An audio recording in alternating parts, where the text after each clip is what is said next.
Vous êtes bien sur Radio 18 Mars et c'est l'heure des cerises.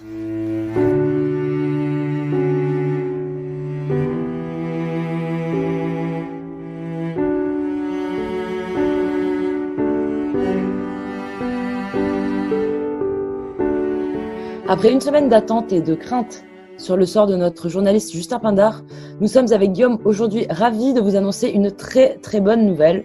Justin est sain et sauf. Mieux, il est de retour aujourd'hui parmi nous en chair et en os. Justin, première question. Comment vas-tu? Bon, la semaine n'a pas été de tout repos, comme vous pouvez l'imaginer. Et ma semaine à Versailles a été aussi très instructive. J'en reviens plus communard que jamais. Radio 18 Mars, elle, est du bon côté de la barricade. Justin est modeste et ne le souligne pas de lui-même, mais il a réussi la prouesse de s'évader de prison, puis de s'infiltrer dans les rangs versaillais pour en tirer des informations exclusives.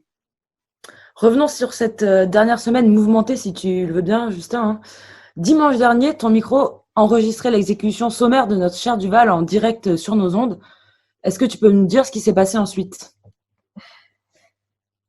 L'effroi, les exécutions sommaires, puis on a été traîné jusque Versailles, sous les insultes, les coups de certains soldats, et aussi les coups des Richards versaillais, venus se faire un communard. La haine de classe, on l'a vécu dans notre propre chair. Puis on a été balancé dans une prison à Satori. Si on peut appeler ça une prison. On se marchait dessus, pas de latrine. En guise de tourpas, une sorte de liquide jaunâtre. Les gardes appelaient ça de la soupe. Une fois par jour, pas beaucoup plus. Avec qui étais-tu emprisonné? Pas mal de cafards, des araignées aussi en nombre. Plus sérieusement, j'étais avec quelques rescapés de la colonne Duval. Des communards d'autres bataillons aussi. J'y ai croisé Élisée Reclus, vous savez, le géographe, là. Régulièrement, quelques-uns d'entre nous étaient choisis au hasard. Au début, on pensait naïvement que c'était pour nous libérer, ou du moins nous transférer dans des vraies cellules. Tu parles. On entendait les détonations. Pardon. Nous avons en effet appris avec horreur le traitement réservé par Thiers et toute la canaille galonnée à nos prisonniers, au mépris même du droit de la guerre. Ouais, j'avais caché mon micro, je vous dirai pas où, c'est suffisamment humiliant. L'essentiel, c'est que les sbires de Galifet l'ont pas trouvé en dépit de toutes leurs précautions. J'ai enregistré ma conversation avec un soldat mutiné qui s'est retrouvé avec nous. Je résiste pas à l'envie de vous le faire entendre.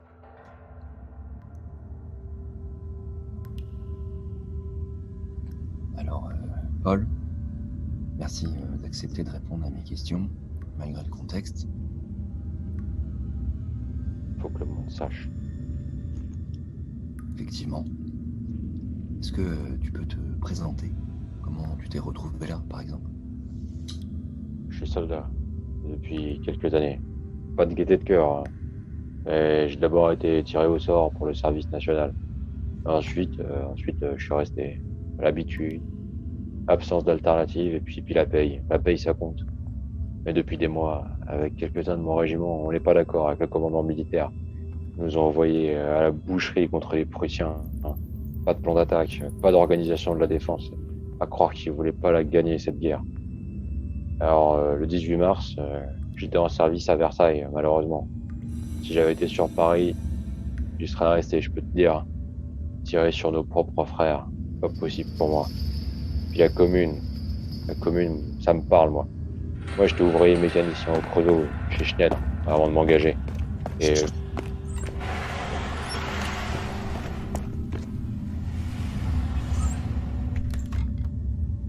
bref, quand on a appris ce qui s'était passé à Paris, on a cherché à faire quelque chose aussi. Par hasard, quand on montait la garde devant l'imprimerie, on est tombé sur un petit groupe de typographes. Il y avait un de chez vous qui s'était infiltré. Un gars sûr. Jean qui s'appelait. Alors on s'est dit qu'on allait essayer de faciliter l'entrée des communards dans Versailles. Pour nous, c'était sûr que c'était une question de jour, après le 18 mars. Je peux te dire qu'à ce moment-là, beaucoup de bataillons pensaient la même chose. Beaucoup auraient pas tiré. Nous, on discutait déjà quel général il fallait fusiller en premier, pour te dire l'ambiance. Alors on a saboté les canons, en attendant vos gardes nationaux. Et les gardes nationaux, ils sont jamais arrivés. Puis un flic a reconnu Jean. Jean a réussi à s'enfuir. Et nous, on s'est fait prendre. Alors depuis, je moisis ici. Ils ont déjà fusillé plusieurs d'entre nous. Moi, j'attends. Et je connais mon sort. Et alors, Justin, est-ce que tu sais quel sort a été réservé à ton ami Paul? Bien sûr que je sais quel sort lui a été réservé. Et je peux vous dire que ça change un homme. Il se passe pas une nuit sans que j'y pense. Il n'a pas fallu quelques heures avant que cette racaille versaillaise prenne Paul pour le fusiller. Mon frère. Mon camarade. Raconte-nous ton évasion. Comment tu as fait, toi, pour t'en sortir et ne pas connaître justement cet horrible destin? Vous savez, les amis, c'est aussi facile de se faire fusiller que de sortir de prison à Satori.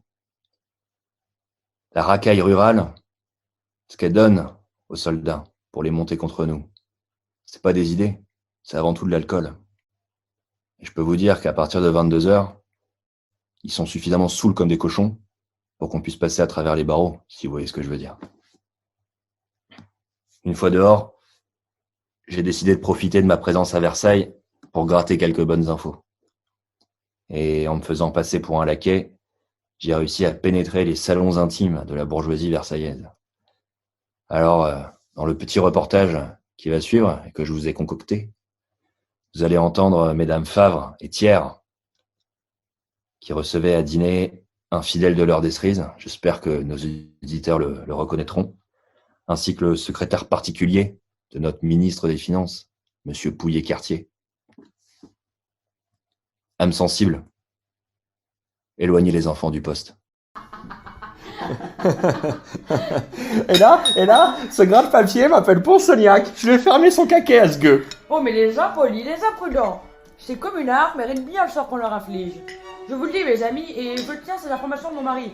Ces criminels ne s'apprendront pas à la justice. Lors d'un de ses départs, je ne sais plus où pour mettre fin à cette guerre inutile contre la Prusse, il s'est fait molester au départ de son train à Pantin. Heureusement que les Allemands lui ont porté secours, hein. Encore heureux que les Allemands sont là. Ah oui, heureusement. Mais oui, le 4 avril n'était qu'un début. Adolphe m'a raconté les détails de l'exécution de ce Duval. Ce moins que rien qui se prétendait général. Et ceux qui sont arrivés jusque Versailles ont bien compris qu'on n'inquiète pas impunément la tranquillité des honnêtes gens. Mais enfin, allez, l'orage est passé, le parti de l'ordre reprend ses forces, la troupe se reconstitue à chaque seconde où nous sommes en train de parler. Les troufions de la troupe, là, ne risquent plus de fraterniser avec les misérables de Paris, hein. Avec tout ce qu'on leur met dans le crâne, croyez-moi, c'est impossible. C'est bien vrai, mais je vous en prie, mesdames, mangez. Votre faisan en poire va refroidir.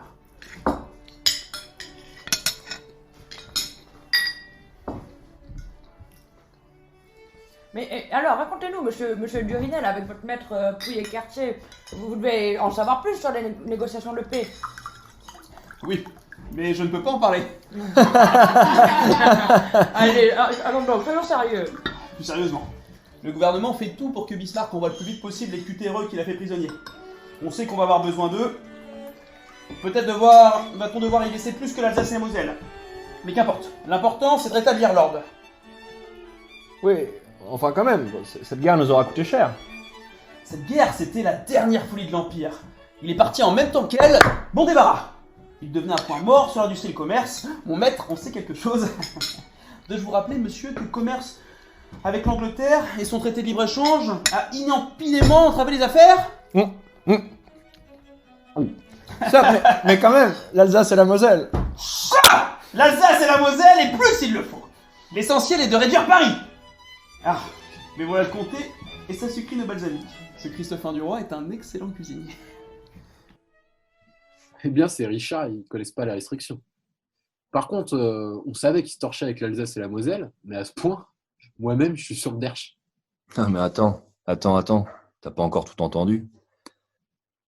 Après le repas, là, je me suis fait passer pour un député, un de ces rurales, un de ces monarchistes de merde qui polluent notre vie. Et j'ai voulu enregistrer un peu ce que disait le premier d'entre eux, Adolphe Thiers. Je suis allé poser mon derche à moi à l'Assemblée et j'ai été un peu sidéré par ce que j'ai entendu. La parole est à Monsieur Thiers, chef du pouvoir exécutif de la République française.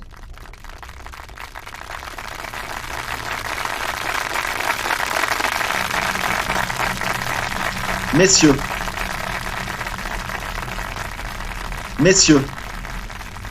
Vous venez d'entendre en le discours de Monsieur de Chaudourdy le tissu d'ineptie que l'on tisse depuis trop de temps déjà en nos rangs. Monsieur de Chaudourdy nous dit que l'on pourrait, par des combines diplomatiques avec Londres, alléger le poids de la défaite, que l'on pourrait sauver quelques communes, quelques confettis en Lorraine, que l'on pourrait alléger le poids des indemnités que le roi Guillaume, en la personne de son chancelier Bismarck, exige de nous. Messieurs, je vous le dis, il faut que l'on soit sage. La Prusse est disposée à la guerre. Elle est disposée à rompre l'armistice et à reprendre des hostilités contre nous. Avons-nous les moyens de soutenir une telle offensive? Plus encore, messieurs, avons-nous vraiment besoin de la soutenir? N'avons-nous pas mieux à faire?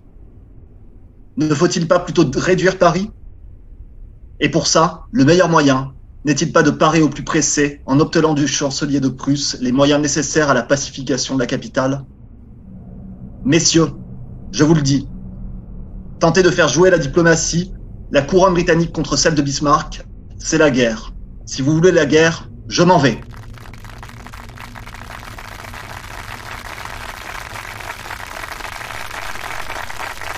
À Paris, c'est la fureur de détruire pour détruire. C'est l'exercice systématique du brigandage et de la dépravation sous toutes ses formes. La spoliation y est érigée en système social. Un système social où le droit au bénéfice est réservé à une seule classe. Un système qui méprise l'église et le mariage.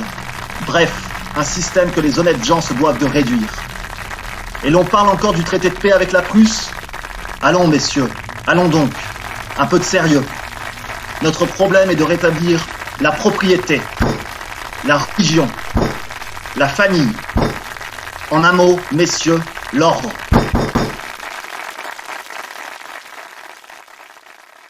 Vous venez d'entendre ce nabo, là, Thiers.